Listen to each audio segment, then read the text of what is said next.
ESPN's Bill Barnwell revealed the best and worst moves from every NFL team this offseason, of course, including the New York Jets. We'll react to what he had to say and whether he was right or wrong. All of that and more. Boy Green Daily starts now. Oh my gosh, it's morphin' time! To me, talking New York Jets is my superpower. Boy Green Daily starts now. Wow! Boy Green Daily, Boy Green Daily, Boy Green Daily.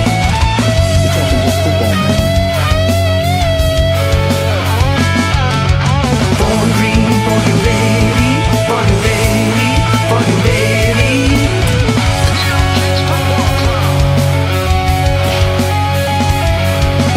Offense, defense, special teamwork, Jets football with Boy Green. J-E-T-S, Jets. Let's go! What's going on, everybody? I'm Paul Esden Jr., a.k.a. Boy Green. I'm the New York Jets digital reporter for Heavy.com. Welcome to Boy Green Daily, a daily New York Jets video show, also available wherever you get your podcast. Speaking of podcasts, the Believe Network is where you can find this show, baby, whether you're listening on Apple, Spotify, Amazon. Make sure you show your love, rate and review the show, and shout out to our audio-only listeners. That's how this show got its start over 11 years ago, which I appreciate out there in the audience. We're also streaming live on Facebook, YouTube, and Twitter. But if you're on YouTube, I'd appreciate if you hit that like button, baby.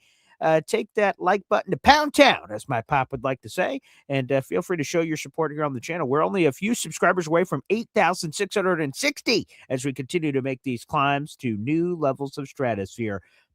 Your boy Paul's got some major announcements to share on the show today, but we'll wait for that for a little bit. What we won't wait for is our number one Austrian Jets fan kicking off the show with a 5-pack of Boy Green Coffee Club memberships, gifting them away here on YouTube. Let's go, my man. Number one Austrian Jet fan, baby. Who wanna fly with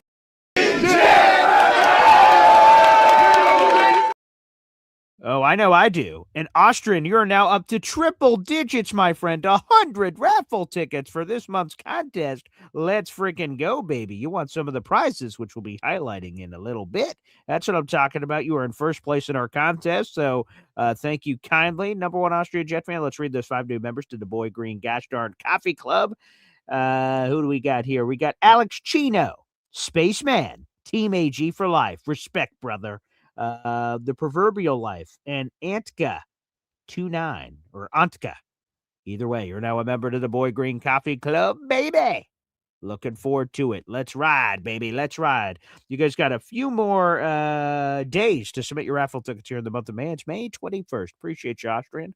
So let's get to it. Bill Barnwell of ESPN this morning dropped a column where he revealed the best and worst moves of every team. We're going to reveal what he had to say, assess it, and then, did he get it right?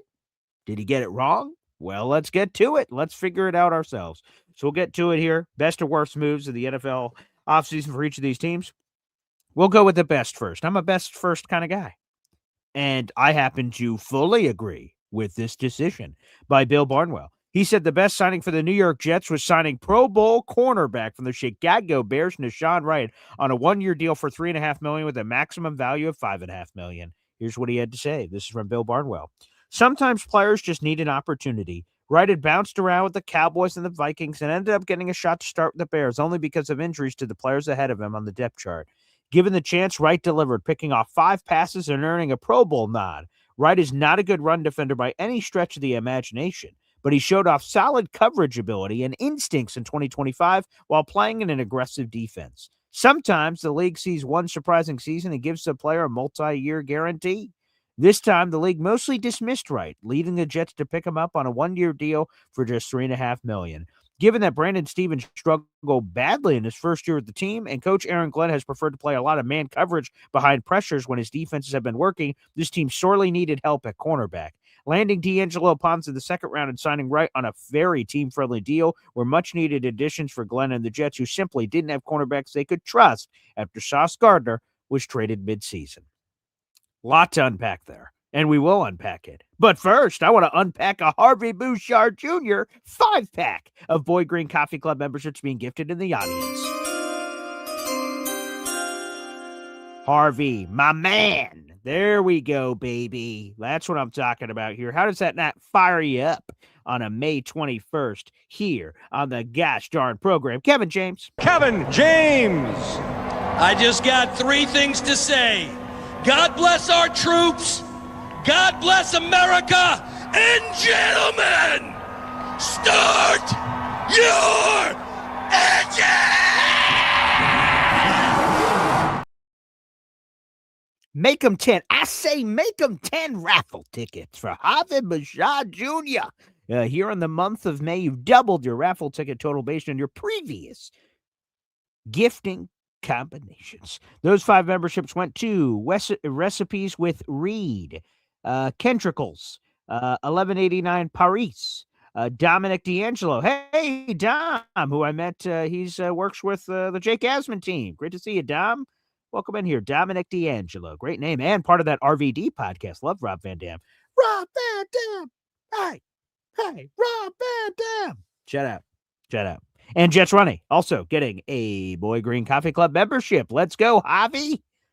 I say. Very nice, Mr. Javi Bouchard Jr. Nice. Thank you, sir, for a gifting of a 5-pack of Boy Green Coffee Club memberships here on a beautiful May 21st here this morning. I love it. Thanks, people out there in the audience. Like I said, some big announcements coming up a little bit later in the program. Stay tuned. Plus, we'll have a special guest in a little bit as well.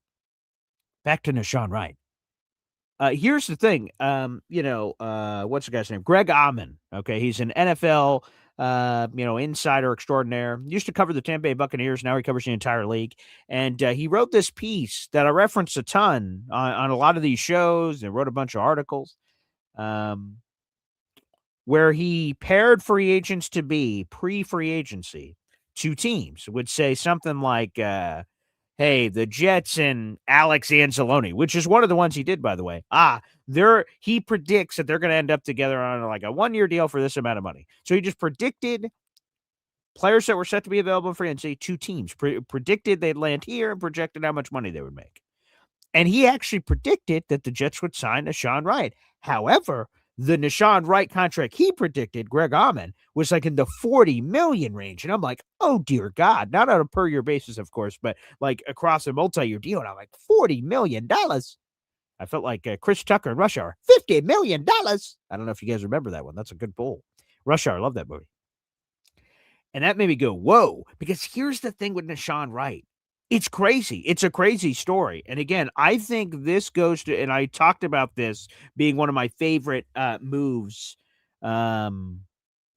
previously to you guys earlier this offseason. We did a show on Nashawn Wright, but I want to go back to it because it's worth revisiting. Nashawn Wright has all these traits, 6'4", 199 pounds, but he's just been bouncing around the league. So here are his starts per season since he came into the league back in 2021 with the Dallas Cowboys.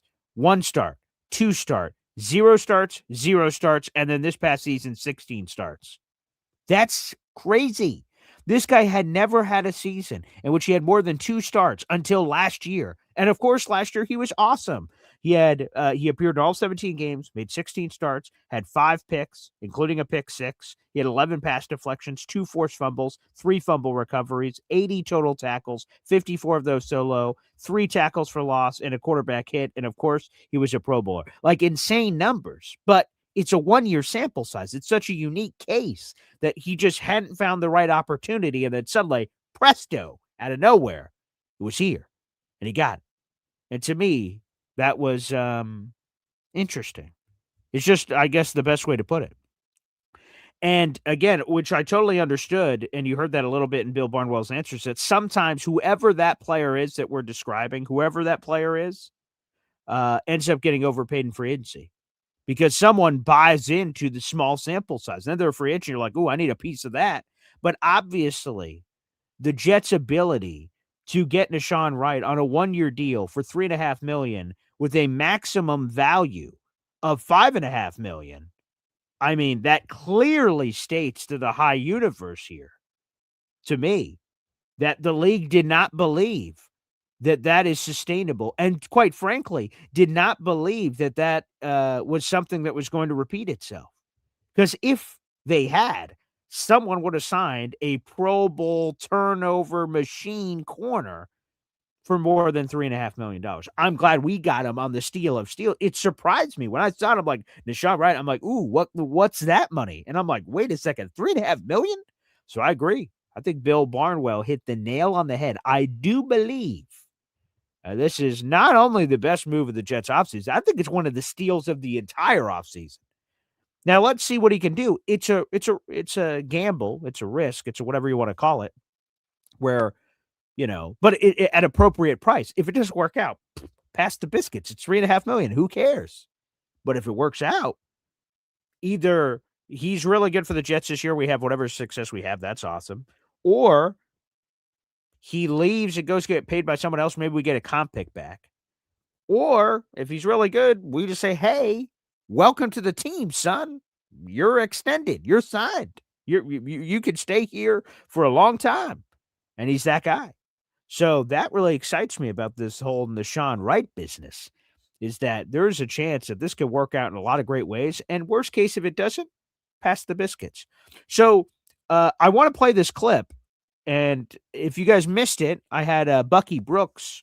I had Bucky Brooks on the show a week or two ago. And I cut up a bunch of clips, and I've been sort of slowly matriculating them out because, quite frankly, there's no rush. None of what he said is, timed. Like, geez, there's a game coming up on Sunday. If I don't get it out, the clip doesn't exist anymore. But to me, you'll hear my question and answer here with Bucky that I think, and I will say it again, that I think Nahshon Wright is one of the sneakiest moves of the offseason. And Bucky Brooks joined my show like a week or two ago, and he explained why he believes that Nahshon Wright can have the same success he had in Chicago, in a way, with the New York Jets. So let's roll the footage. This is from a preview. I'm gonna play a clip from Boy Green Daily on Boy Green Daily. Well, this is some sort of weird Inception thing. Buckle your seatbelts, people. I don't know what's about to happen once I sort of break this wall.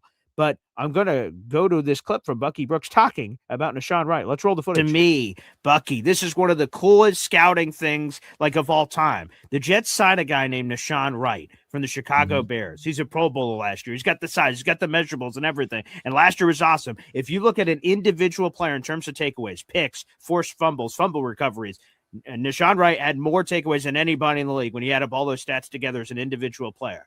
Yet before last year, he had never started more than 2 games in a season, and he bounced around the league. And it just goes to show that, there's probably some grocery baggers out there that never got their shot. Nahshon Wright gets his shot with the Bears last year, and now he makes it into what it is. Like, what is Nahshon Wright? Is he the guy that was sort of barely hanging on in the league, or is he a Pro Bowl corner, or somewhere in between? I mean, the Jets only had to pay him a 1-year deal, max value of $5.5 million, so that's sort of baked into the price of risk. But, man, to me, he's fascinating because he has all these traits, and obviously it all came together last year.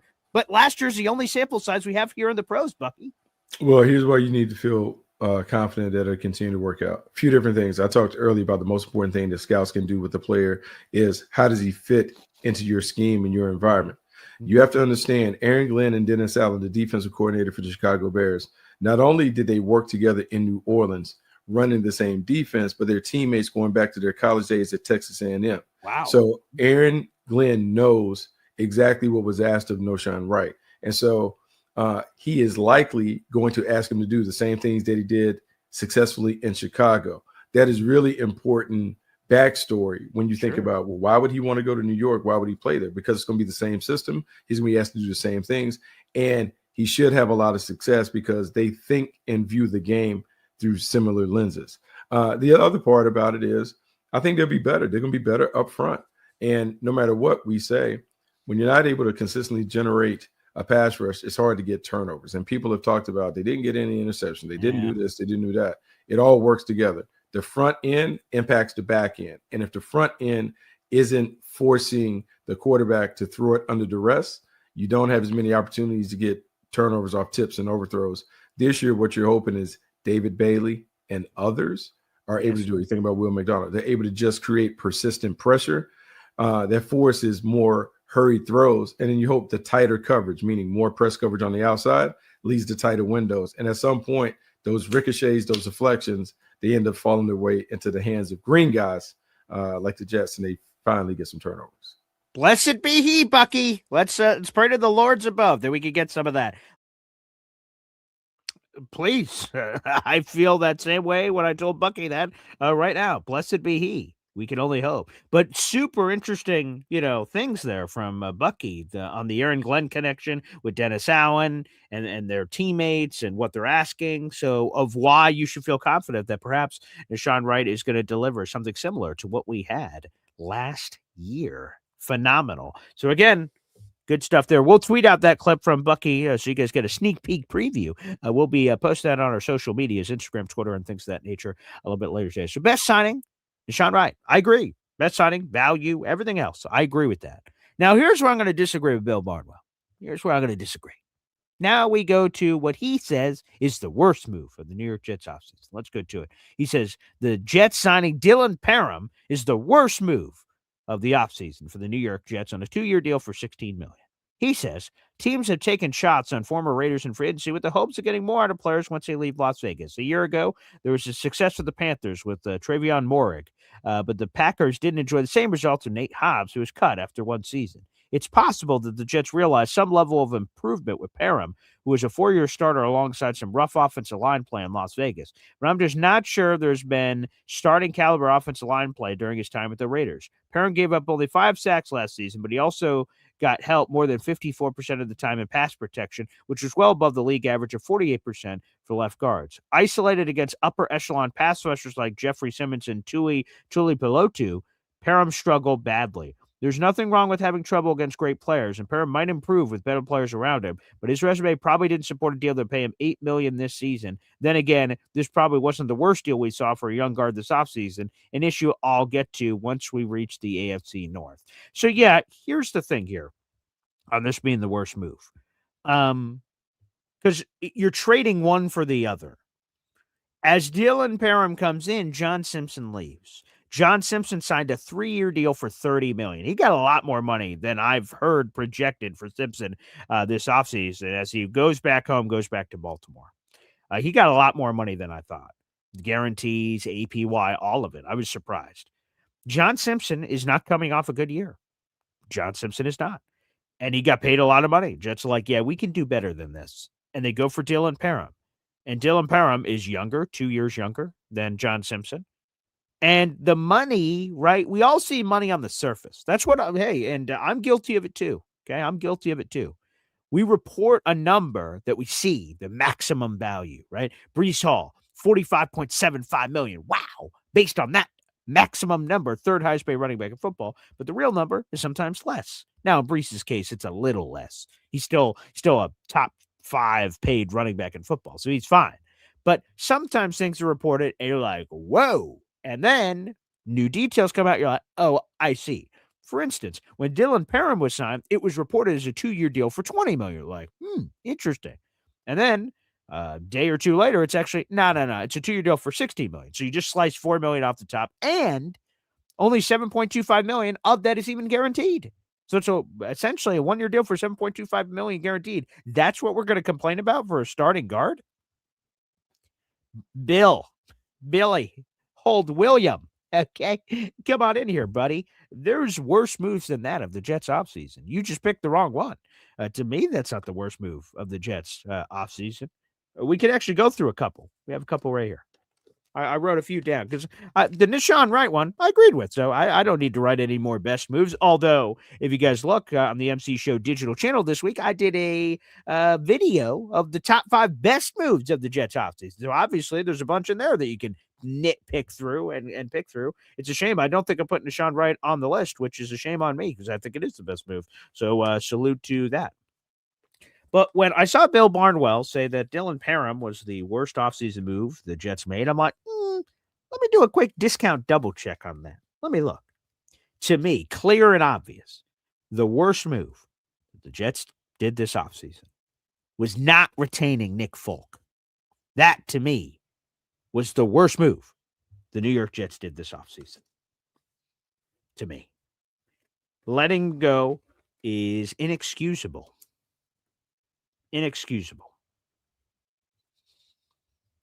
Because this is a guy that ultimately, basically, signed for a 2-year deal for $9 million with like half of that guaranteed.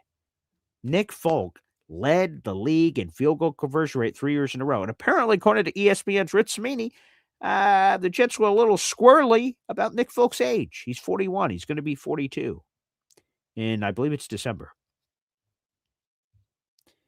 Okay. If Nick Folk had sucked for a while and he had a random pop year and you're like, I'm not sure if we should pay him. Okay. Maybe I'd understand. But leading the league in field goal conversion rate for 3 years in a row? And yet you're like, we're good. We'll offer only a 1-year deal. Like, good Lord. If it ain't broke, don't fix it. Have you ever heard that quote? You ever been at a store and you see that on a wall somewhere? Well, if the Jets were to take that quote on a wall or on a magnet on a fridge, said, no, if it ain't broke, don't fix it. That's an interesting quote. The Jets special teams unit was spectacular last season. And Nick Folk, as I just mentioned, led the league, not the team, led the league, the National Football League, in field goal conversion rate. What does that mean? That means he made he made more of his field goals than anybody else in the league for a third straight year. I wouldn't be questioning age. Not Nick Folk. I would not be saying, are those wheels still working? Not sure. Not sure I'd be questioning that after 3 straight years of it being good. So to me, the worst move yesterday, or this offseason, excuse me, was Nick Folk walking out the door to Atlanta. And by all accounts, he wanted to come back. So that's bizarre. Yeah, Austrian Jet fan jumping in here saying, can we get a solid-ass kicker, please? Please, I hope. Right now we're down to 2. Will Ferrin, Survivor style, was voted off the island. And the Jets let $20,000 for no apparent reason. Hey, I hope they sign me and then immediately cut me and give me $20,000. Please, sign me up for that. Will Ferrin, BYU kicker, we hardly knew ye. That'd be nice. But, we're left with Lenny Krieg, who's a German kicker. I don't know how Austrian feels about the German people, but Lenny Krieg, formerly of the NFL's International Pathway Program, I'm not sure. He's sort of a mystery bag. The stats and tape and all that kind of stuff is sort of lost in the sauce on a guy like him from international waters. And then Ramblin' Man, Kyle Clifton, salute. And then the other guy is Cade York. And if I haven't seen enough of Lenny Krieg, like it's sort of a mystery, I've seen too much of Cade York. He stinks. Now, I've heard people say, he's got a big leg. I'm like, all right, well, if you can't hit the broadside of a barn, a big leg is sort of kaput. It means nothing. So those are the 2 kickers on the Jets roster. But there are 2 reasons to be optimistic, Jet fans. I think this is the worst move of the Jets offseason, is not bringing back Nick Folk. But there are 2 points of optimism, Jet fans out there in the audience. 2. Number 1, you didn't find your kicker till days into training camp last year. Nick Folk, he was on the couch. The Jets said, hey, Nick, you want to come back again? He's like, all right, I guess. And boom, we have Nick Folk. So the optimism is, hey, you waited till July last year. Maybe the starting kicker for the team isn't on the roster right now. Possible. So maybe you can find a layer. So 2 points of optimism. 1, you found your kicker late last year. Maybe you can do it again. Maybe lightning can strike twice in the same place. And then number 2, I see someone said it. Was it you, Jared B., our beautiful, handsome moderator in the chat? Did you say it out there? There it is, right there. Let's throw it up on the screen. I trust Banjo, Jared B. says on YouTube. In Banjo, we trust. And he's not talking about the musical instrument of bow, ba-dow, bow, bow, bow. He could be. I love Lamp. Could be a little Anchorman action happening here. But Chris Banjo, special teams coordinator. He was pretty good last year. Pretty elite. Maybe he's just going to figure it out no matter who it is. And we just trust the process. We say, hey, Banjo's pretty good. He'll find it. He found Austin McNamara off the scrap heap. Austin McNamara has a crazy story. Crazy story. Austin McNamara had like 12 workouts with teams, and his 13th workout was with the Jets, and they signed him. Like, he was bouncing around. He came into the league with the Bengals and then, like, disappeared and then like was out of football, and then the Jets give him a shot, and bing, boom, bam, here we go. Like it's crazy. He is Austin McNamara has an unbelievable story. So again, Banjo found him seemingly out of nowhere. Kevin O'Day and that whole special teams unit. So maybe they're just going to figure it out. So those are the two positives, right? This is the worst move of all time, but the worst move of all time this offseason. I want to be hyperbolic, but maybe they could just figure it out. So shout out to Indy Jets. How could I not put this one on the list of worst moves? Michael Clemens being let go to the Colts. Oh, no. Sorry, Indy. Yeah, clearly that could be number one, right? The worst move of the offseason. Letting Michael Clemens go to the Colts. They got like 3 years, $20 million. Good for Michael, man. Hey. Salute to you, buddy. Nice. Salute to you. Yeah, so that was just for you, Indy. I hope you appreciate that on the audience.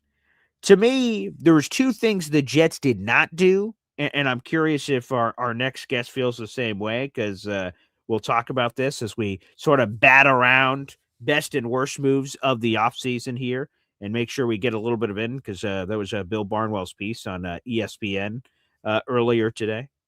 So maybe we can work some of that into the room here in a second. Why don't we do this, folks? We'll take a quick TO here on the program and get you guys ready, because we've got announcements to get to. We've got a lot of good things cooking. So let's do this. We'll take a Hep timeout, and we'll be right back after this brief pause. Get Hep to fire up, and we'll be back after this. 1, 2, 3.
Welcome back to Boy Green Daily, a daily New York Jets video show, also available wherever you get your podcasts. I'm your handsome host, Paul Esden Jr., a.k.a. Boy Green, and it's time to go to the phone lines, baby. We have a guest.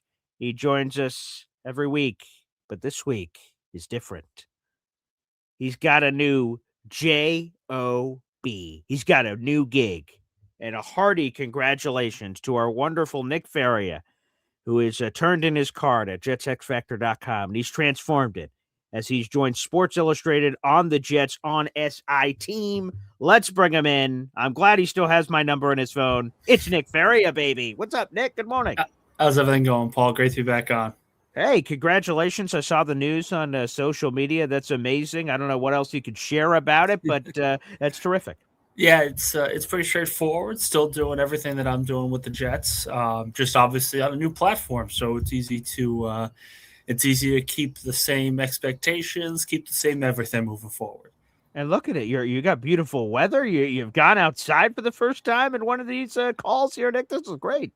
My wife and I took a much needed vacation, so we're currently in Montauk. She's still asleep, so I'm like, hey, I got some time in the morning. Let's get this done. So let me get this straight. You've just accepted this new job while you're on vacation, and you're calling into Boy Green Daily while on vacation to talk about the New York Jets on May 21st? It's football, baby. Got to talk about football. Blessed be he, Nick Faria. Blessed be he. All right, let's get into it here. First off, before I continue on with this list, and Hardy, I love all the congratulations, all the love for Nick Faria in the chat. That's beautiful. Thank you guys for doing that. I'm curious. I want your take on Bill Barnwell. So for every NFL team, he gave their best move and worst move for every team in the league. And I'm curious your thoughts of the Jets. We'll start off with the best. He believes the Jets signing of Nahshon Wright, the Pro Bowl corner for the Chicago Bears, on that one-year deal, maximum $5.5 million, was the best move of the offseason for the Jets. Do you agree or disagree? Completely agree. 1 year, $5 million for a cornerback that led all his position in interceptions. I thought that was fantastic value. And I think he'll be a very good full-time starter for this team going forward. I understand that the pay doesn't really scream full-time starter.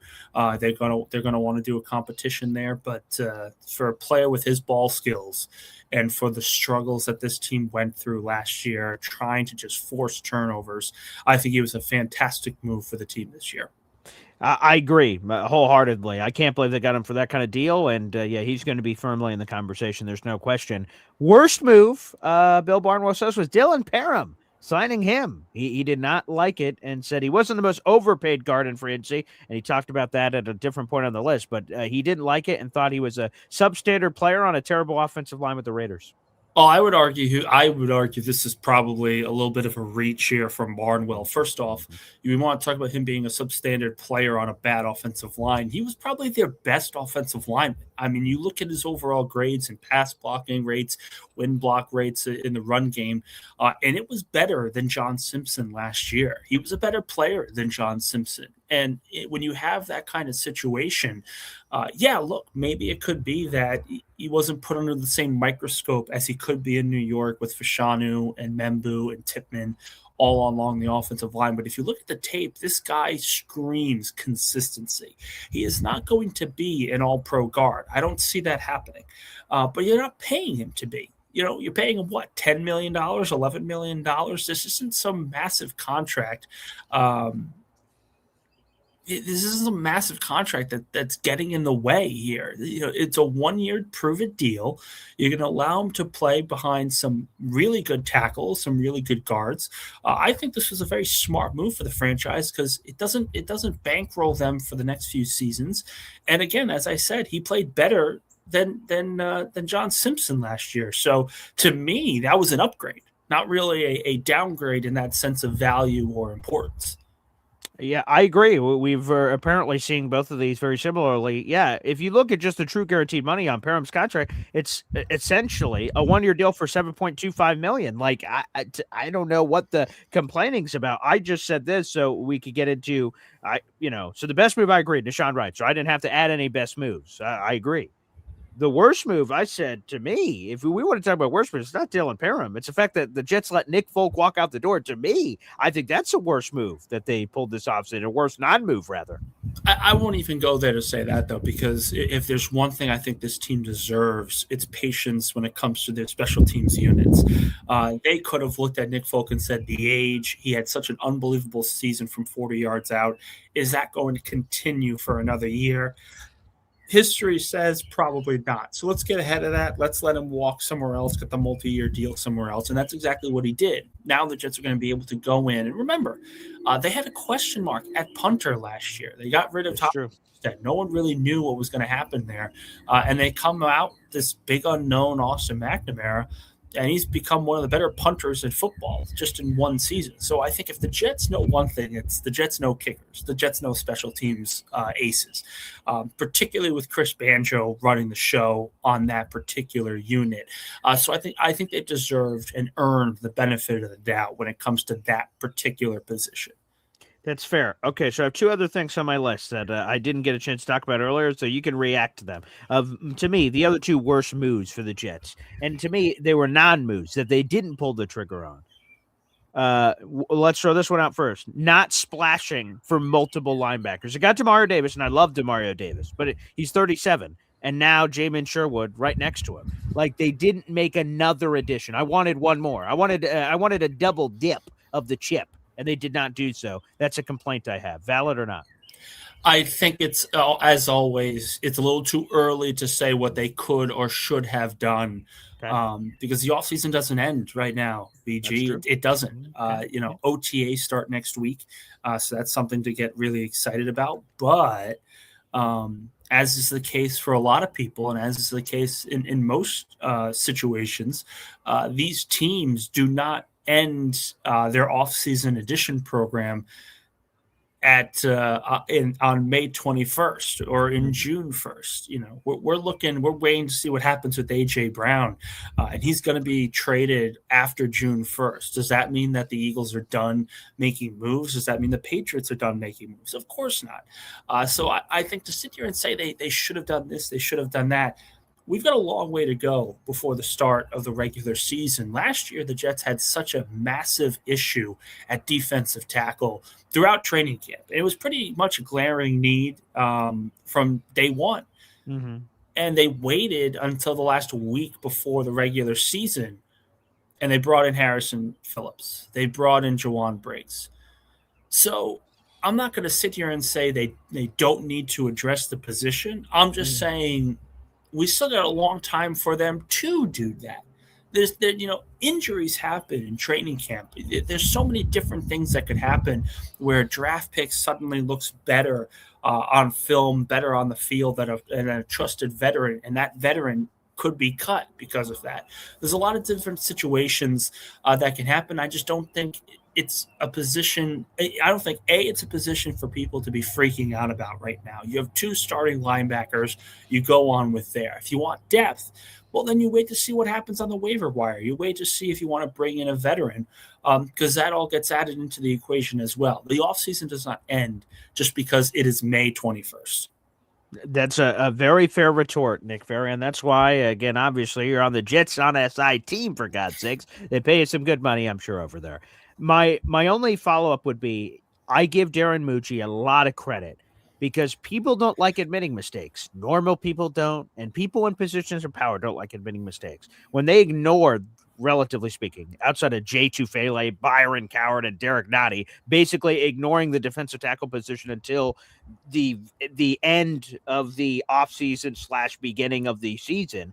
Like, I give him credit for saying, yikes, we need to do something here. And Harrison Phillips, Jawan Briggs came in, and it was a great move. Now, personally, I would have preferred it a few months earlier. Like, they would have come to that realization in March or April or May or June even, not August, but hey, different strokes, different folks. I don't want to send complaints there. So maybe I know how you're going to answer this next one. But the other concern, criticism, whatever, is the complacency at center. Like, you bring back Josh Myers, but last year, from everything I heard, the plan was Josh Myers had lost to Joe Tippmann, and he was going to be the sixth guy. Then AVT's body explodes. Stop me if you've heard that before. And all of a sudden, they call an audible, and Josh Myers goes into the starting lineup, and that happens. Now, this offseason, they must have said to themselves, Josh Myers is good enough. We'll just keep him. But I'm concerned about the depth behind him. I think they got complacent at center. I think they could have done a little bit better, either bringing competition in for Josh Myers, and if he wins, so be it. He's the guy. But the fact that there's not any legitimate competition at center to me makes me kind of go, that's something I criticize. So, again, what are we talking about with criticism here? That, like, are we trying to bash the Jets for keeping the continuity of their offensive line together? Is that really going to be the main focus of the offseason? Okay, so they missed out on Tyler Linderbaum. He was never coming to New York. He wanted a mega contract, and the Jets were not going to pay his center $25 million. That would be flat out insanity. But continuity matters. Look at the Buffalo Bills, guys. This offensive line in Buffalo has been together for years, close to a decade.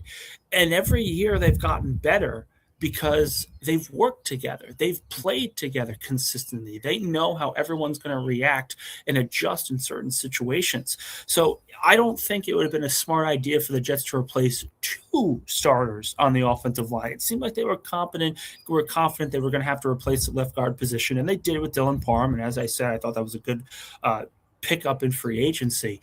But what center are we looking at and saying, this is the guy that we need to come in and start right away? I don't think Josh Myers was as bad as people wanted to throw out there. The offensive line was not bad. This was a very good group. It was the one strength of the team. I don't want to see it gutted just because we want to be able to upgrade at center. It doesn't make sense to me. You want to keep the continuity together as much as possible, particularly with a new play caller and particularly with a new scheme. That continuity is going to matter. Now, as I say that, you look at the depth.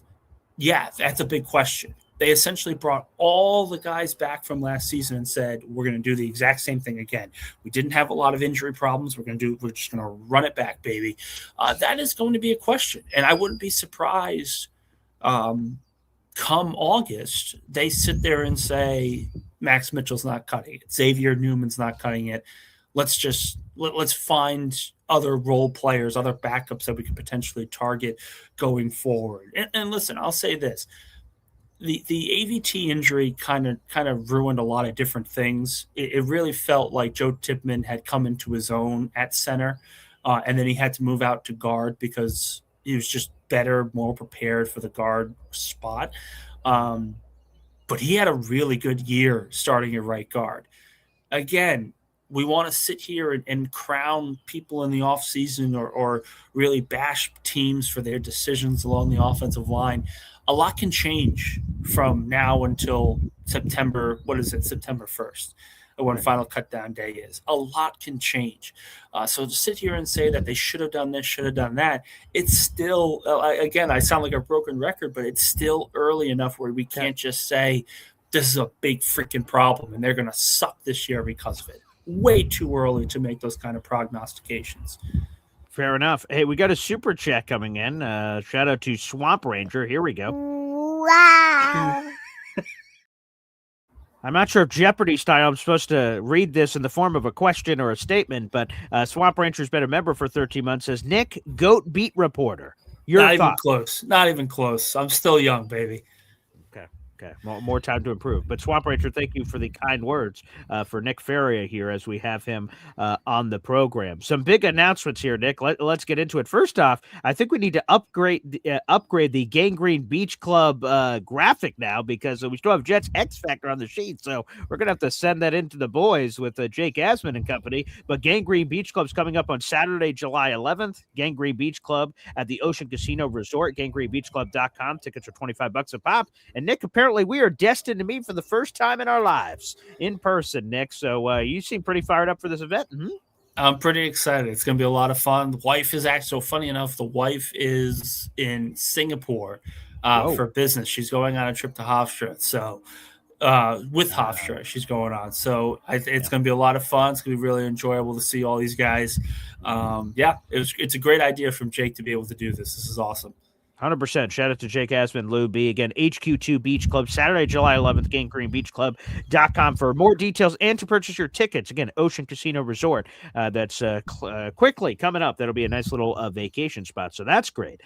Random other plug. Randy Lang, baby, the Jets senior contributor for the New York Jets, joined me yesterday to preview all the OTA storylines. That drops to the public at 10 a.m. this morning. So if you're a Boy Green Coffee Club or a Special Club member, you already got that full 40-plus minute conversation. That'll become available coming up at 10 a.m. All our raffle tickets have been given away today are all for the Garrett Wilson Funko Pop New York Jets polo and that Jets sideline hat, baby. But which is all great. So all your raffle tickets are going to this prize, which are given away on June 1st. But Nick, two announcements here. Number one, Boy Green is officially headed to Tennessee, baby. I'm going to the Tennessee Titans game. Shout out to Mahar Khalil, who he and his beautiful, wife are taking me with them. They bought me a ticket. I'm going with them. So let's freaking go, baby. We're going to be there in section 110 with all you crazy Jet bastards out there. Any advice, Nick? Have you ever been to Nashville? Any insights you should share? Because I don't know anything about it. Yeah, I've never been to Nashville. Okay. But my wife has. She says it's a great time. It's a great time. Now the stadium is something to hold on to. There's some issues there with it, but I think you have a great time too. Try the barbecue. I heard it's just unbelievable. Okay, nice. So again, a huge shout out to Mahar Khalil. Thank you for taking me on. I was waffling. I'm like, I don't know, the money, the this, the that. And I'm like, all right, I'm in. So Mahar Khalil, thanks, buddy, for buying me a ticket and bringing me down there. That's going to be awesome. So can't wait for that. And then the other announcement is this, baby. Nick might be able to swing by and grab a wing or something as he's heading into the stadium. But it's official, folks. Here is the announcement. Let's make some dramatic breaking news sound from the people in the back. Go. Boy Green Woody second annual tailgate is officially week 5.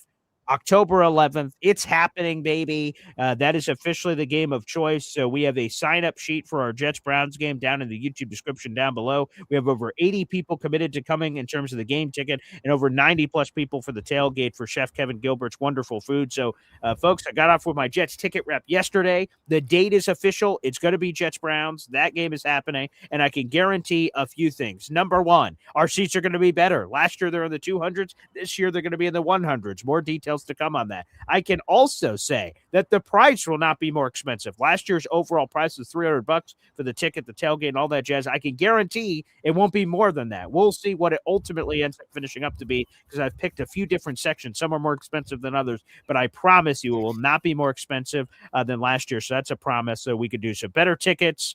That same price at worst, perhaps at better price, and I'm fired up for it. So Jets-Browns. So if you were waiting because of price or you were waiting because you didn't know which game it was, now the waiting is over. You can go ahead and sign up in the YouTube description down below, an Excel sheet. First name, last name, game tickets if you need any to sit with us, tailgate tickets if you want to eat any of Chef Kevin Gilbert's wonderful food, and an email to reach you at for that event, and we'll have all the details firmly locked in over the next 2 or 3 weeks or so, so that should be marvelous. You've been to MetLife a handful of times there, Nick. If someone's trekking up to MetLife Stadium for the very first time for this tailgate, your advice is what? God bless getting out of there. Yeah, which unfortunately I've been in that boat a handful of times. That's proper. That's proper. So there you go, folks. That's it. Again, Jets-Browns, week 5. It's going to be amazing. So that is official. That is our tailgate of choice. And again, if you guys have any questions or anything, here's my email, paulasdenjr@gmail.com, and we'll have some more details to follow here.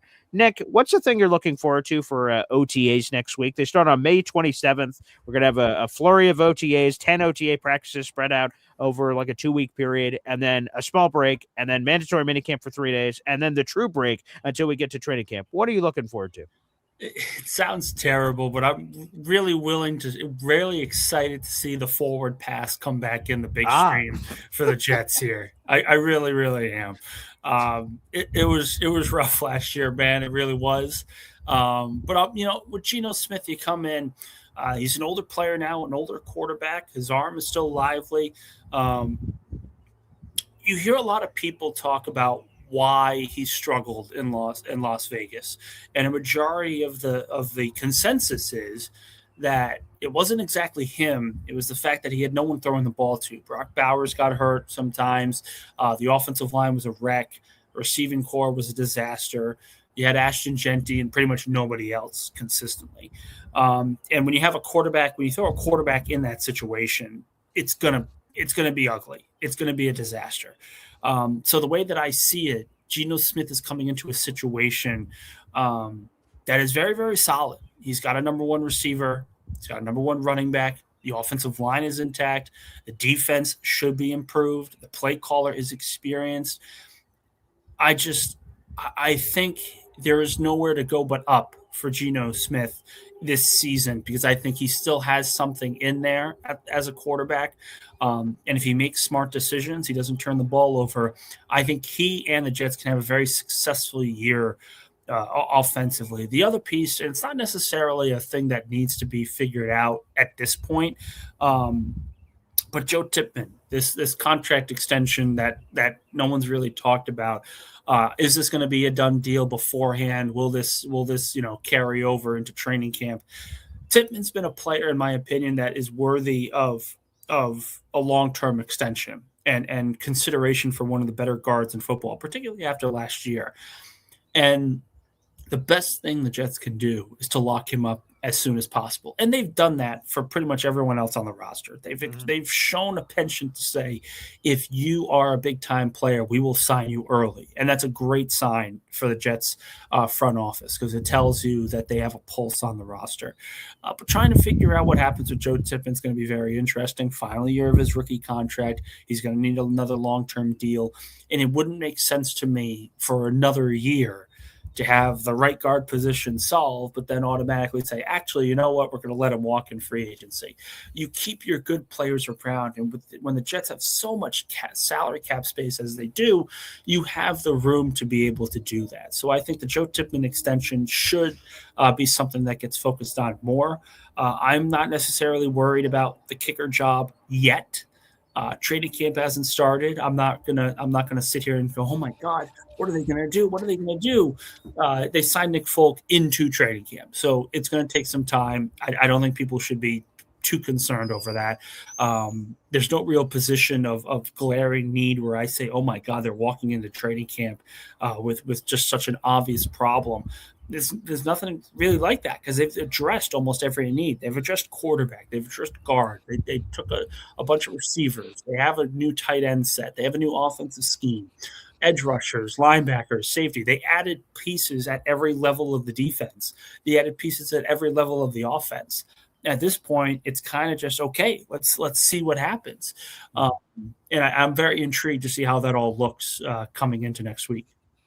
Nick Faria, excited for the inclusion of the Ford Pass for the Jets and OTAs, aren't we all out there in the audience? Beautiful. We've got 200-plus people in the room, including over 100 on YouTube. Make sure you guys like the video. That is free to do here on the program. We'd appreciate it out there in the audience. So phone lines are now open. That's pinned comment on youtube.com/BoyGreenG5. If you'd like to call into the program and ask Nick a question or share your thoughts or anything of that nature. Let's kick it off here. We'll start it off with the one and only Kyle Clifton, baby.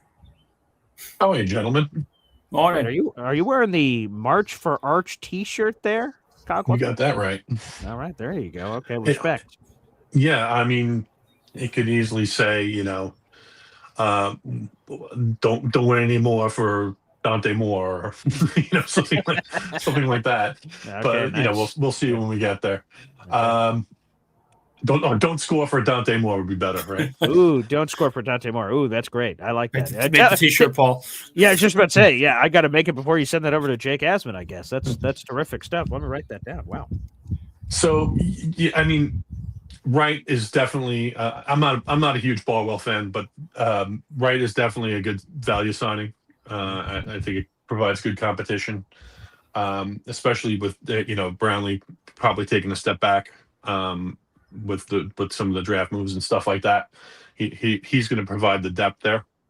And Parham, like, people are pretty rough on Parham. I thought he was one of the better players on that bad offensive line. It's just a matter of, like, do you think he's 80% as good as John Simpson, who didn't have a great year last year? Because that's the value that you're getting, right? Mm-hmm. If he's making $8 million per and Simpson's making 10. And you have a guy in Parham that's reaching his prime, maybe they feel like they can extract something if he's part of a better line, and they think that's what you pay for a starter, right? Because they're paying Tippmann peanuts. My personal feeling is that they should have went out and drafted a center to compete with Myers, but to shore up the interior offensive line. But that's I'm not making the decisions there. So. The actual move that I didn't love was with DeMario, because like I feel like the wheels could come off at any time, and it's really 2 years worth of money. When you probably missed 2 games in 14 years, Kyle Clifton. But Kyle makes sense here because, and I saw this live when I was a young kid with Jeremiah Trotter. Jeremiah Trotter Sr., that is now. Yeah, right. You got to clarify now. Yes. But they played a playoff game in New Orleans. And again, Trotter, one of the better linebackers of his era. And in 2 plays, Deuce McAllister and Reggie Bush made a hezzy move on him, and he just collapsed. He played another season, but he wasn't the same player because once the speed goes, there's nothing your mind can do to keep up with that. So Kyle, not only do I partially agree with your concern, it's happened before in NFL history. This father time waits for nobody. That is absolutely something this team is going to have to monitor.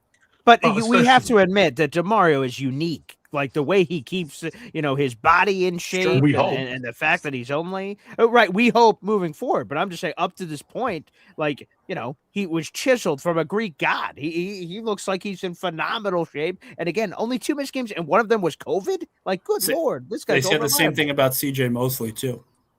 Right. I mean, we had 4 picks in the first 2 rounds, right? So, like to invest peanuts in that position, which is supposed to be the position that you're paying people peanuts, and then we're cheaping out on kicker because of age concerns. Like something doesn't figure on me. So we're never going to know this. We're never going to know this. But when me, Loopy, and everyone are huddling before all these picks, and we're like, "Ooh, man, we want this to happen." We all wanted in the draft room, over generalizing a little bit, we wanted Jacob Rodriguez with the 44th overall pick, and we're huddling. We're like, "Oh man, the pass is there. It's going to happen." And I don't know what the Jets really felt. Rich Cimini was asked about this on the Jets Collective. He didn't have an answer of like, oh, did they really want him or not want him?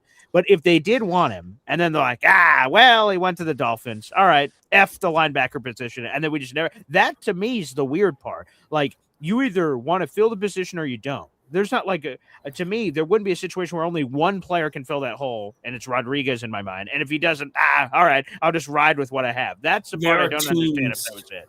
There are teams in the NFL that are less involved in a linebacker room in terms of value. And I think the Jets are telling themselves that they are one of them, where they don't want to pay. They don't want to give a high draft pick for it. It doesn't make sense in their mind. And again, this is not just New York. A lot of teams kind of go through the positional value wheel where it's, okay, why am I taking a safety in the first 2 rounds? Why am I taking a linebacker within the first 2 rounds? There are some teams that just say it's not good draft and roster management if we are taking a player of poor positional value and bringing him in for a rookie contract. We'll find a cheap option in free agency. We'll find one that better fits us in the open market where we're not paying an arm and a leg, and then we'll go from there. Again, this isn't really saying that the Jets are right or wrong to do that, but they are not the only team that looks and says the linebacker position is not a position we're going to target early in NFL drafts. But they did. Darren Muji's first big move was making Jamin Sherwood a top 5 highest paid linebacker in football. So he wasn't hesitant to invest resources, not draft. I understand Sherwood was already here, but he did make him a top 5 highest paid linebacker. But there's a difference between keeping your own and understanding where the market is, sure. And taking one of positional value in the draft. That is significant draft resources. He also knew that he was going to have a ton of cap space. So the Jamin Sherwood contract, while it looks terrible right now, it's not sinking the roster going forward. Right. But by this time next year, he could very well be a free agent, and they're owing him extra money for the net following season, and that's it. It's not going to sink the long-term ramifications of this team. Yeah, so here's my point, right? We know that they received offers to move back from 2, and none of them were to their liking. We're never going to know what those offers were. Right. But we do know that Muji didn't lose any of the trades in the draft this year on points, and that might be policy for him, right? Sure. So I like that policy, by the way. Yeah, it's good policy for the most part. But from a team building perspective, you're really building for 2027. If he could have gotten equal value, and we'll never know, and he could have went back a few spots, and he could have taken one of the guys that are middle linebackers, or we don't know if they're middle linebackers or edges. We know who we're talking about. Then maybe you're building for 2027 and you get extra capital. Like, I don't know. To me, bringing in DeMario kind of has Glenn's fingerprints all over it, because he loves DeMario and I want DeMario, but what kind of sense does DeMario make for us getting to a Super Bowl? They're banking on Sherwood to take a step back to where he was before, and trusting in DeMario Davis to control a lot of the leadership things that Sherwood kind of struggled with last year. I think there were a number of reasons why Jamin Sherwood was not as good of a player as he was before the extension. And I think part of that was the increased expectations of a leadership role, increased expectations of being, the guy with the green dot, calling out, adjustments and everything. That was a major adjustment for him. He's still a young player. He's still only 26 years old. But they're banking on taking the leadership reins away from him a little bit and saying, just go play football. Just go play football. Do what you did for the early stages of your career. We're going to be in a defense that allows you to attack and then go from there. That, I think, is what they're banking on with Davis, where they're not telling him to be an all-pro player. They're telling him to be the leader of the defense and allowed Sherwood to just kind of do what he did before.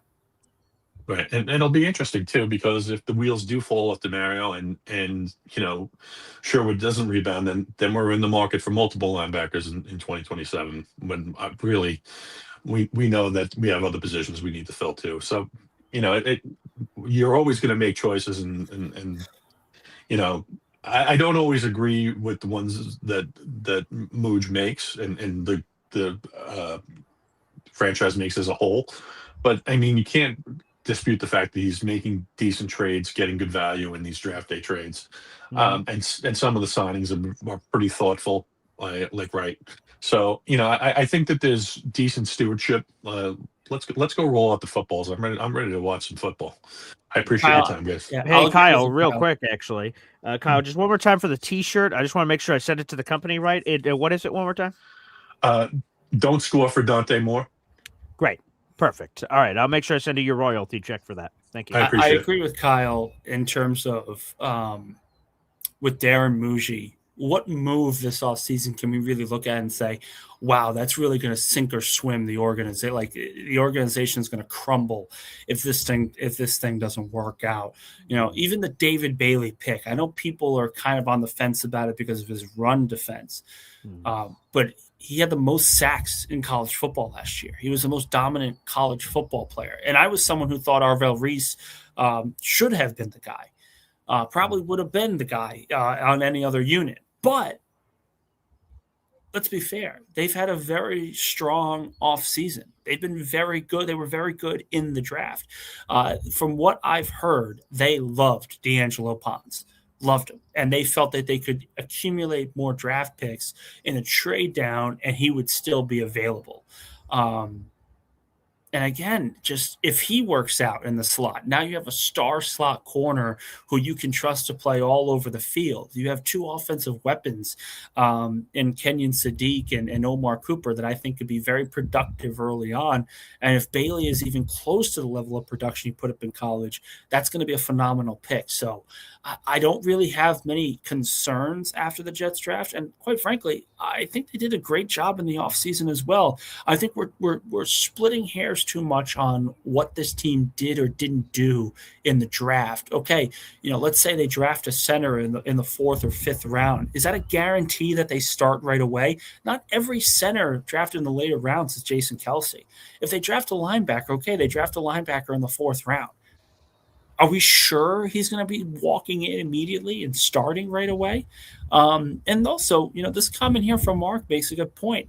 There's still linebackers available in free agency. A lot of veterans are still available in free agency if they want.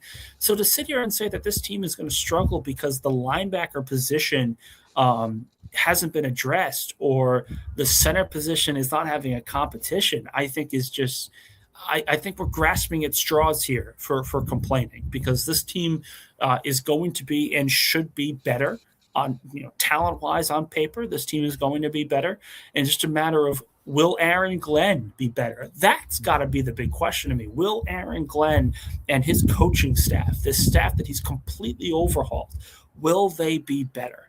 Because if they are, this team's going to be a lot better in the win and loss column. If they aren't, well, the March for Arch is going to be found very early this season. Don't score for Dante Moore. We'll see. By the way, if I were to have a 2 cents in this, please, yeah, I'm taking Arch Manning over Dante Moore 10 times out of 10, just every day of the week. As am I. I know there's been a lot of takes because it's Manning, and people say if he was Arch Smith, would it be this? I don't know. If you guys did not watch the tail, I understand the beginning against the Ohio State defense and everything else, but if you watch the tail end of how he finished the season, how are you not tantalized? There's a whole college football season to play. There is not a 2027 draft on May 21st. So he has a whole college football season to play. Let's see what happens. But the way he ended, the wheels that he showed that clearly Eli or Peyton, his family did not have, and whatever intrigue in terms of passing, I'm on the Arch Manning train as well. We'll see what ultimately ends up transpiring here. Mac, with a member super chat. Appreciate you, Mac. Wow. Appreciate you and the lovely for taking me to the Titans game. Thanks, brother. DeMario will be the brain, like CJ Mosley, and Sherwood and Mauingoa will be the legs. Ooh, yeah. We haven't heard a lot about Kiko, Francisco Mauingoa. He's got to be, if we're doing winners, losers of an offseason, the Jets' inactivity at linebacker beyond DeMario has to, if I'm Francisco Mauingoa, I feel great. I'm like, oh, thank God. That's either they believe in me or they, at the very least, left the door ajar for me to have a significant role as a rotational linebacker this season. Yeah, I'm again, I mentioned this when Kyle called in, and I wrote an article about it yesterday talking about Jamie Sherwood, the point of no return essentially between him and the organization. I do believe that the added pressure of leadership had him struggle. He didn't really know how to handle it because, again, when he was starting to come up and he was playing really good football, CJ Mosley was in his ear. He was on the field with them. He was working with them every day. That's not there anymore. That wasn't there last year. It was Jamie Sherwood's team, Jamie Sherwood's defense. That was his group. And I think he struggled with that. And I think if you ask him today, he would say, yeah, listen, I didn't handle myself well after the contract, didn't handle myself when I was named the captain. He was benched a couple of times. So the way that I see it, this taking a load off the pressure, saying, hey, listen, we don't need you to be CJ Mosley. Just be Jamie Sherwood. Just play your game. Because remember, before last year, he was very good in pass coverage. He was one of the better pass coverage linebackers in the league, regardless of how many snaps he played. He was really good in run defense.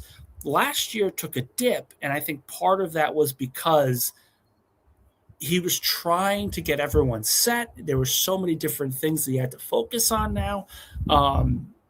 So the way that I look at it, I think less responsibility is going to help Sherwood in 2026 going forward. I couldn't agree more. And we've said this around, but not saying it directly, that sort of the DeMario Davis signing, it's almost you're hitting two birds with one stone, because if DeMario delivers the way you think, and Jamie, by virtue, by being a side piece instead of being the vocal leader, maybe he gets back to the player he was before the contract. So maybe it's two birds, one stone. So factor in some of that money that's coming in for DeMario for sure. To the phone lines again. Hap joins us. Hey, Paul. Hey, Nick. Hey, Nick, it's really peaceful out there, isn't it? It's a great spot, man. Yeah. My wife's family's been coming out for decades. Yeah. Me and Mrs. Hep, we I knew about Long Island. I grew up on the island, but we used to go to the North Shore. That's where the old quiet money is. If you're standing next to a guy in an old beat truck and he's worth like, $500 million, you wouldn't even know it, That's crazy. Down by where Nick is, that's where the flashy money is. That's Oh, okay. Yeah. It's we got a gift from our parents. Let's just put it that way. Yeah. It's great. It's. I mean, you might run into Paul McCartney. You never know. I think he hangs out there. Yeah. Okay, nice. Yeah, it's really nice, Paul. If you ever get right on the Montauk Point, it's an amazing thing because you're right before where you see the sound and then the ocean, and those waves are killer, man. But on a nice day, you could ride those waves. I mean, if you're into swimming, that's a hell of a time. Hey, by the way, real quick, Nick, do you have any extra rooms there at the Faria Manor, or what's going on over there? Huh? We're staying at the Montauk Manor for another day or two. Okay. But it was a nice little anniversary gift from her parents last year. So, cool. We both have gone through a lot of different things, and we were like, you know what? It's time for a vacation. Let's go out and enjoy ourselves. So that's the place to do it, Nick. That place will refresh your soul, man. That's really exactly. A great place. Yeah. So, Paul, I wanted to tell you that you're running this hot hand here with Lou B and going to this thing. It's unbelievable. It's an awesome thing. You got to keep running. When you're in a career, you have to run with your hot hand. There's a lot of lull periods, but when something starts to burn hot, you say, "Oh, now's the time to strike." It's all about when to strike. So I think you're having a hot hand now. Going to the draft and now this thing with Lou and then the beach party. You're going to be there at the beach party, right, Nick? July 11th. Oh yes, Green Beach Club. Sorry. Yeah. You said the beach party, and I'm like, did I say yes to a beach party? I know I'm going to Jake's thing on the 11th, but yeah, that's going to be a lot of fun, man. Hopefully, we're Yes. going to get some pickup football games going on. Yes. Like the Boy Greeners against the Asmaniacs against the. Are you available on the draft poll, Nick? Because that's what, Hep has been pushing this. So at this Gangrene Beach Club, there's a beach right there, and apparently we're going to have like this touch football game or something, but all of us are going to be in our groups of Boy Greeners and Asmaniacs and all these people. And you sort of seem like a bit of a free agent. So are you available in the draft pool or what? I'm not available. I'm not playing. Okay, there you go. Tap the side of the helmet. Okay, there he you go. could be a referee. He'd be a good ref because he's not going to be swayed, sure. Nick. I'll broadcast the game. How about that? There you go. We need that. Need coverage. Yeah. Thanks, guys. I'll see you on the rebound. Oh, there he is, Hep, joining us here on the program. We'll take a few more phone calls before we put a bow on this puppy. Appreciate everybody who's called into the program so far. Let's keep it rolling. C joins us. C. Hey, how you doing, Boy Green? Also, Nick, I say this every time Nick's on. Oh boy, Nick, the voice of reason. Oh, he is the voice of reason. All week, I listen to Jet content. People are freaking out over, we don't have a linebacker. We don't have, who's going to be the quarterback? Who's going to be is this guy going to work out? We're not the only team in the NFL going through this right now. Every team's going through it, man. Every team. So, Nick, congratulations. Voice of reason. Well, I say it because, I mean, come on.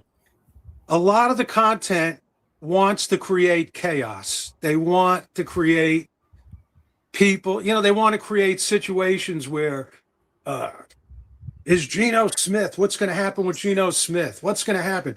Is Sadiq going to be the receiver? What if this guy don't work out? What if that guy don't work out? We're not the only team that does that. We're not. And I know that's what this time of year is for.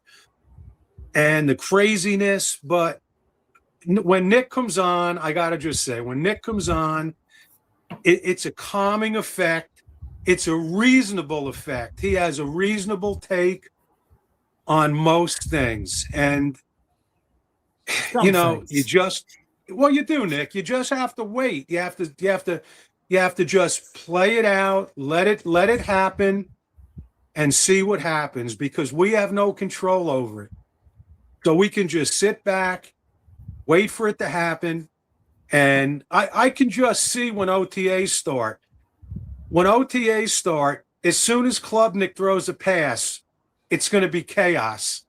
Oh my God, Klubnik, he's the next guy. He's the starter. He's the Jets' I'm future. so ready. Please. That's going to happen, right? Of when course. When he runs out on the field and his hair is flowing in the wind, it's the next Joe Namath. We're going to get him a mink coat and all that kind of stuff. But I just want to say that, Nick, I really appreciate your content because appreciate it. You're just a reasonable content creator. You just tell it like it is, and you tell people that we just have to see what goes down because there's nothing we can do about it. Too early to worry about what this team is going to look like right now because OTAs are not the barometer for a championship. They never have been. It's just the way that I see it, and part of it is because of my fandom. It's, I root for obviously a different team. It gives me a different perspective when I'm looking at another organization like the Jets.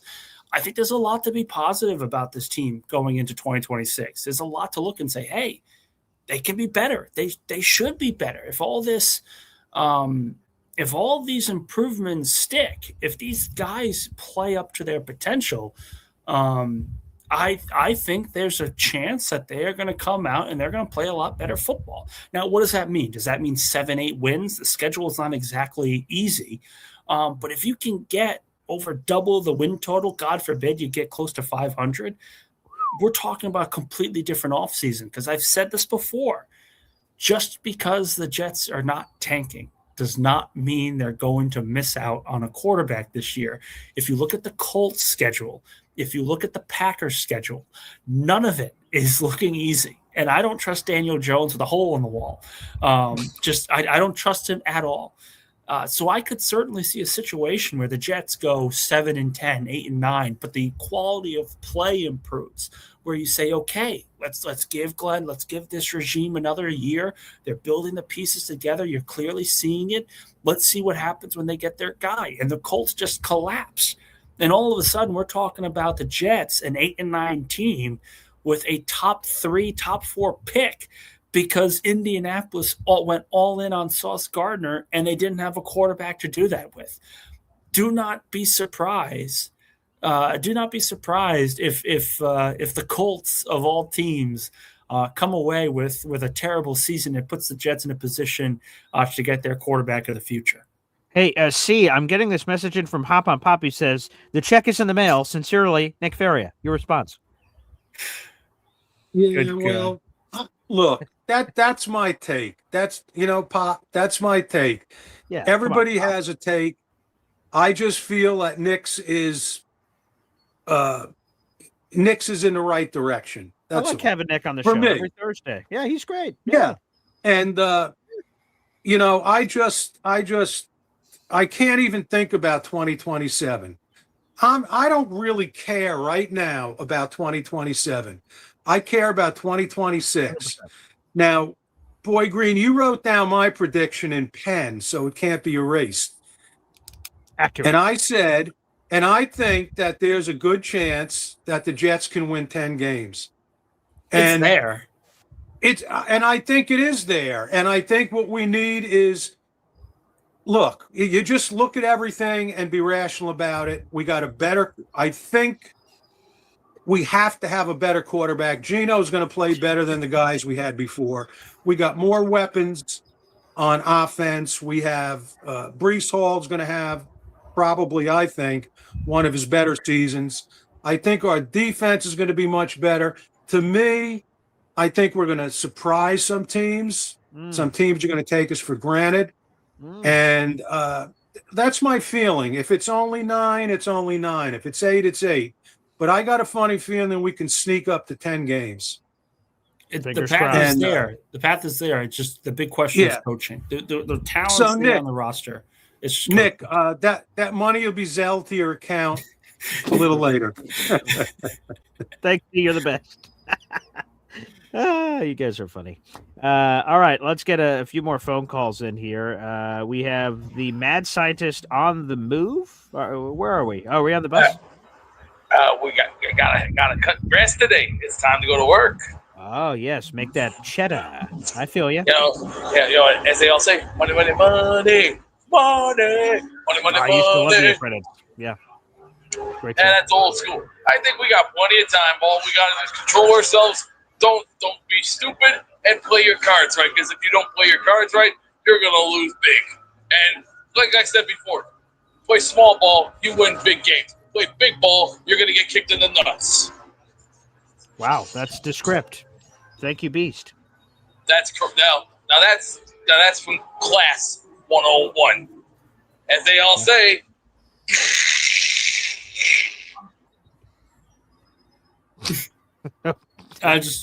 Beast is on. Let me just check my phone, see if I missed anything.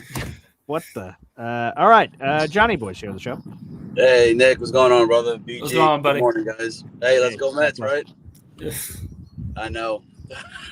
It's like, which one do we get? You know, we don't need to talk about them, Johnny. Let's talk about something with at least a positive future. I hear that. So I kind of wanted to touch a little bit on the linebacking questions that we were talking about.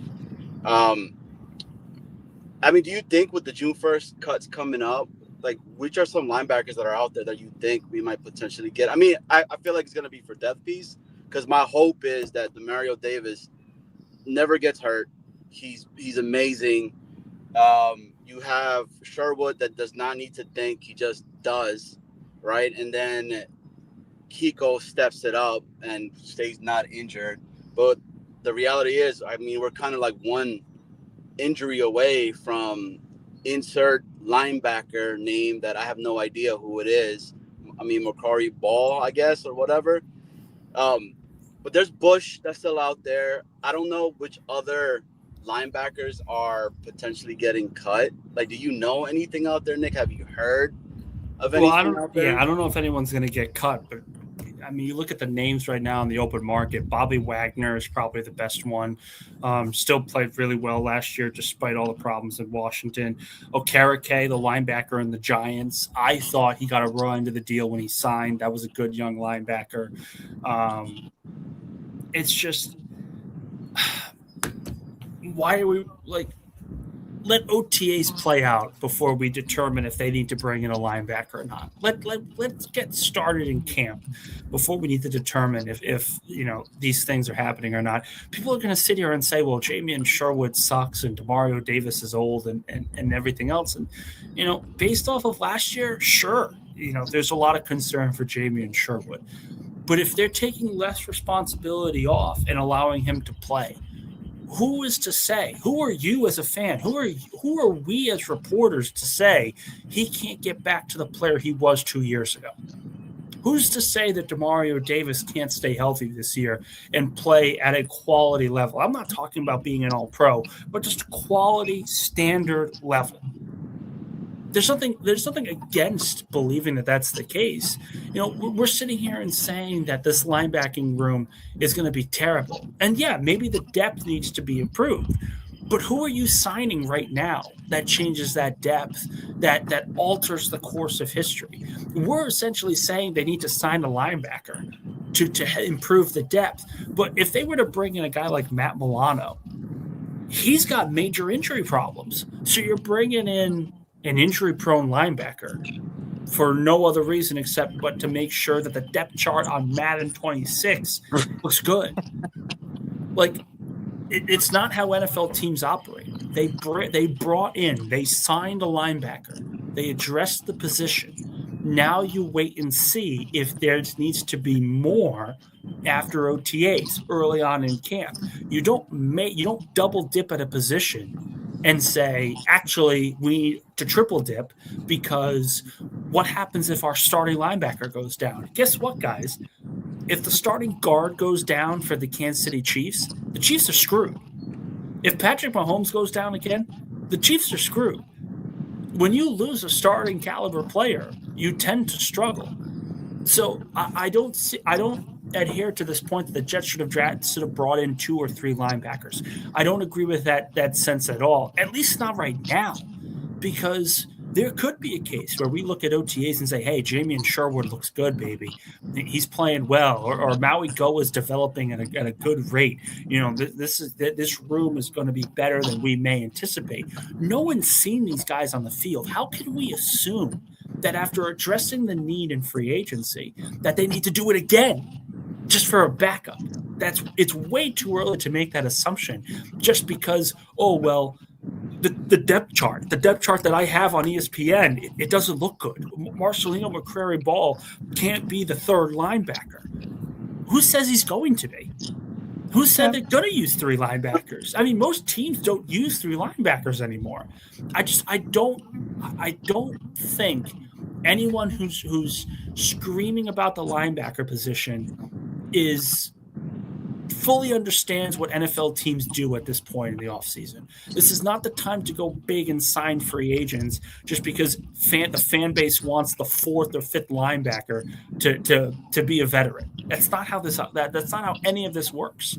I don't want Matt Milano, and from my understanding, he's staying in Buffalo because if I believe he's over there and he's been over there with them. I'd rather take a swing at the Cleveland linebacker Devin Bush that's out there. I believe he's already signed with the Bears. I think that's a mistake on Spot Track. Yeah, that's been brought up a few times. I'm fairly certain Devin Bush ended up joining the Bears. Let me double check that right now. Yes, he's on the Bears. I just want a linebacker that can actually push and compete and potentially take either a Sherwood or a Kiko, and then Kiko is maybe looked at the backup and everything. I mean, dude, last year it was bad. I mean, Sherwood did not look good, Yeah. And then Quincy played horribly. Sherwood played bad. The linebacker room was a mess last year. No one is saying otherwise. That's not what I'm saying. But they addressed the need. They addressed the position. And now you have to see if a new play caller, which, by the way, can sometimes happen. Sometimes you bring in a new play caller and it brings everything back. Yeah. I don't see a reason why they need to sign a veteran who's going to want to start. So you're essentially saying, okay, we're going to throw out a name, Bobby Wagner, Matt Milano, and they are going to sit there and they're going to start right away. By the way, guys, most linebackers, people want to talk about, well, Sherwood was terrible in pass coverage last year. Demario Davis, he's older. He's not going to be able to do it. Most linebackers don't cover the pass very well. It's just an objective point. Most linebackers struggle in pass pro. You want to make sure that they're good against the run and can make sure the adjustments are being made on the field. And you're trusting Demario Davis to do that. He's a veteran, a trusted veteran. I think he should be able to do that. And if he's not being given the responsibilities he was last year, I think Jamin Sherwood could bounce back because he was an up and coming linebacker. He's still only 26. So the way that I see it, we're talking about a position, first off, of very poor value. This is not a position that is going to make or break anything on defenses anymore. It's all about the defensive line and the secondary. They've addressed the safety position with Minkah Fitzpatrick. It's the deepest safety room we have seen with the Jets in over a decade. And hey, Johnny Boy, thanks for the call, brother. Yeah, be good, man. Yeah, I see we're getting close to 9, but it's just it's too early to make this assumption that this team is going to be terrible because the linebacker room is terrible. That's ridiculous. All right, let's finish off with two things here. I see a $2 Super Chats coming in from Ace of Spade. Thank you so much for sending this along, my friend. Thank you. Wow. He says, hey, Nick, if Mooj would get a job if he was let go easily, yes? I'm not kidding. We're talking about his second year and he set a really good offseason. Why are we doing this? Sure, based off of this year, it seems like all the returns, I'd get a job if let go easily. I don't think that's going to happen, though. Like, they've had a very good offseason. Why are we talking about if Darren Muji is going to find another job if he's like, I think that's ridiculous. What are we doing here? I don't know. And by the way, if you're a Jets fan, like, do you care if he gets fired? Like, aren't you worrying about your own situation? I'm not sure. And also, GMs don't get a lot of second whacks at the apple. That does not happen very often. So normally you get one crack. There's unique situations, obviously, that have played in different respects. And we'll end this with Mikey. Hey guys, I went to Burger King this morning. My new buddy bought me a breakfast there. Nice, Burger King. Have it your way. I can feel refills of coffee. Hey, Nick, nice. I know Nick. That guy Nick, he's the Eagles and a Jet fan. He don't have to change his colors because the Eagles and the Jets are the same color. Can I see the Eagles song for Nick? For Nick, can I sing that for you, Nick? Eagles fly, go Eagles fly in the sky. But the Jets fly higher than the Eagles because the Jets are higher than the Eagle. I love you, Nick, too. And the Jets going to be 11-6, right? We talked about it. Right, yes, Paul Green? That's right. I hope it. I'm going to that game against the Dolphins October 25th. Awesome. I wish we wanted to see the Raiders. So I said, Tom Brady, you're a traitor. He's a traitor, Tom Brady. He did with the Patriots. He went to the Tuck Rule team, the Tuck Rule. Mr. Tuck Rule team. Yeah, Nick, where you from? New York, Nick? Nick. Sorry? Are you from New York? No, I'm from Rhode Island. Oh, well, I know Rhode Island. I have friends down there. Maybe I could meet you sometime, have a coffee. Yeah, that would be cool, right? Yeah, my mother was born in Rhode Island. There you go. Nice. Yeah. Okay. And then this is the Knicks going to championship. They're on their way. They're going tonight. Here's my score: 123 to 117. Wow, that is wildly specific. I respect it, Mikey. Thank you so much, buddy. Yeah, I'm glad I called in before I do other things this morning. Well, and you guys are cool. Buddy. You guys are cool. I know the Eagles. Bobby my brother doesn't like the Eagles. He likes the Giants. Well, I like the song The Eagles, though. A cool song. Yeah, it's a cool song. I practice sing that song. My friend's helping me out. Yeah, well, he really enjoyed you singing that song. So thank you, Mikey. We're losing your Wi-Fi a little bit there, but it's just science, Nick. Jets can fly higher than Eagles. It's just science, man. So I'm sorry, but you just had to lay some facts on you there. Incredible. Absolutely incredible. Nick, again, congrats on the new gig. This is great. Glad we could have you on the show. And boy, a lot of different flavors on today's program. You're the best, buddy. Always the best. Absolutely. Thanks, Paul. All right, Nick, enjoy the rest of your vacation, my friend. Much appreciated. Well, everybody, I want to thank you so much for joining us here on the show. I got an interview to go record, but a couple of plugs here, people. Again, if you're listening to the audio-only version of this other interview may already be out. But Randy Lang, he is the Jets senior contributor. He's been with the team forever. He covered the team before he joined the franchise. We talked about all the top storylines for the New York Jets. If you're a Boy Green Coffee Club member or a Special Club member, this video has been available to you 24 hours extra. However, if you're part of the public and you're just a subscriber to this channel, which I appreciate subscribers just like anybody else, you guys will get this full conversation live at 10 o'clock. So if you're listening live to the show, it comes out in an hour. So I hope you guys enjoy it. Make sure you guys light it up with your comments and everything else and check it out. Would really appreciate it. Previewing OTAs, which starts next week, which is awesome. Again, thanks for all the raffle tickets today. These are our 3 raffle prizes for the month of May. That's Garrett Wilson Funko Pop, New York Jets Polo, New York Jets Sideline Hat. We're giving all those away on June 1st. So keep those raffle tickets coming throughout the rest of the month. And it is official, folks. I talked to my Jets ticket rep yesterday. Our Boy Green Woody tailgate will be Week 5, Jets, Cleveland Browns, MetLife Stadium, October 11th. A couple of details here. A couple of things I can guarantee. Our seat, if you sat with us last year, our seats are going to be better this year.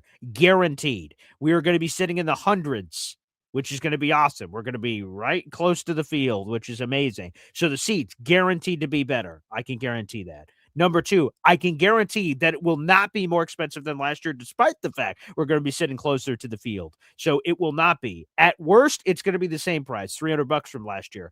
But at best, it's even cheaper than that. So we'll keep you guys posted because I gave the Jets a few preferences for different parts of the stadium to sit in the hundreds. And depending on where you sit, the prices are different. So they're assessing sort of the group ticket rate.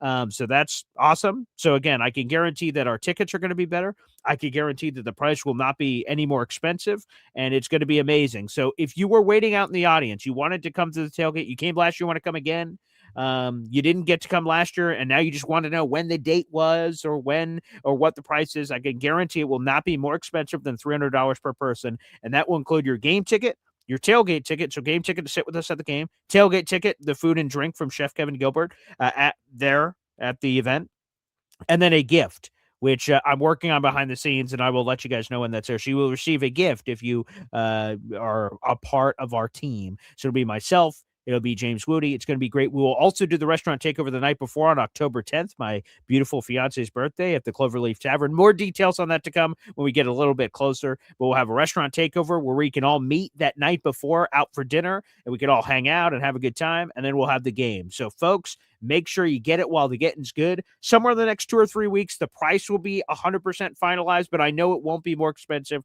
than $300 from last year. So that's what I know. It won't be more expensive, and the seats are a lot better. So it's going to be terrific. I can't wait. It's going to be a magical event. It is officially New York Jets, Cleveland Browns, Week 5. I hope I could see a bunch of you there. If you're there last year, I hope I can see you again. If you're new, I hope you jump on the train. Again, in our YouTube description down below is a sign-up sheet for our Jets-Browns game. All I need is your first and last name. If you want to sit with us at the game, say yes, and then how many tickets you need. 1, 2, 3, 5, 10. Or if you're like, hey, I'm a season ticket holder, I just want to come for the party with you guys, I don't want to come to the game, then put no and put 0 tickets. But I need tailgate tickets. If you get a tailgate ticket, that is a paid ticket, folks, just to let you guys know. It's not free to get the food and drink and stuff. You have to pay for it. But make sure if you want tickets for yourself or family members or anything that you put that down on the sheet. Yes, I want to go to the tailgate. And yes, I need 3 of them for me, my wife, my son, or whatever the case is. Make sure you guys do that. So super excited. Jets Browns, that is now official. And again, 2 great shout outs. Boy Green's apparently going to more Jet games than he's been to in a long time. I'm scheduled to go to 3 games this year. So Week 5, Jets Browns for that wonderful event that I'll be hosting, which will be awesome. I'm going to Week 1. Shout out to JR327. I saw him in in here earlier. He invited me as a guest to sit with him and his awesome son at MetLife Stadium for the Jets-Packers season opener, or Jets-Packers home opener, excuse me, in week 2, which is going to be super cool. And then week 1, Mahar Khalil's bringing me the freaking Jets-Titans game. So I'm going to be in Tennessee, baby, partying with all you guys out there. So I am lucky. I am fortunate. I am blessed. So thank you, Mahar Khalil, for welcoming me for the Jets-Titans game on the road. Thank you, JR327, for welcoming me with your son for Jets-Packers. That's amazing. And then, like I said, I'll be hosting the Jets-Browns tailgate extravaganza. That'll be coming up in week 5. Again, more details to come on money, but I can just guarantee it won't be any more expensive than last year. So plan accordingly, people. If you're on the list, I'll be reaching out to you here in the very near future once pricing is 100% locked in. Thanks, everybody, for tuning in. Make sure on the way out you guys like the video, hit subscribe. Enjoy the bonus Randy Lang interview that's coming out here in a little bit. And we'll see you tomorrow morning for Boy Green Daily, a daily New York Jets video show. Thanks, everybody. Peace.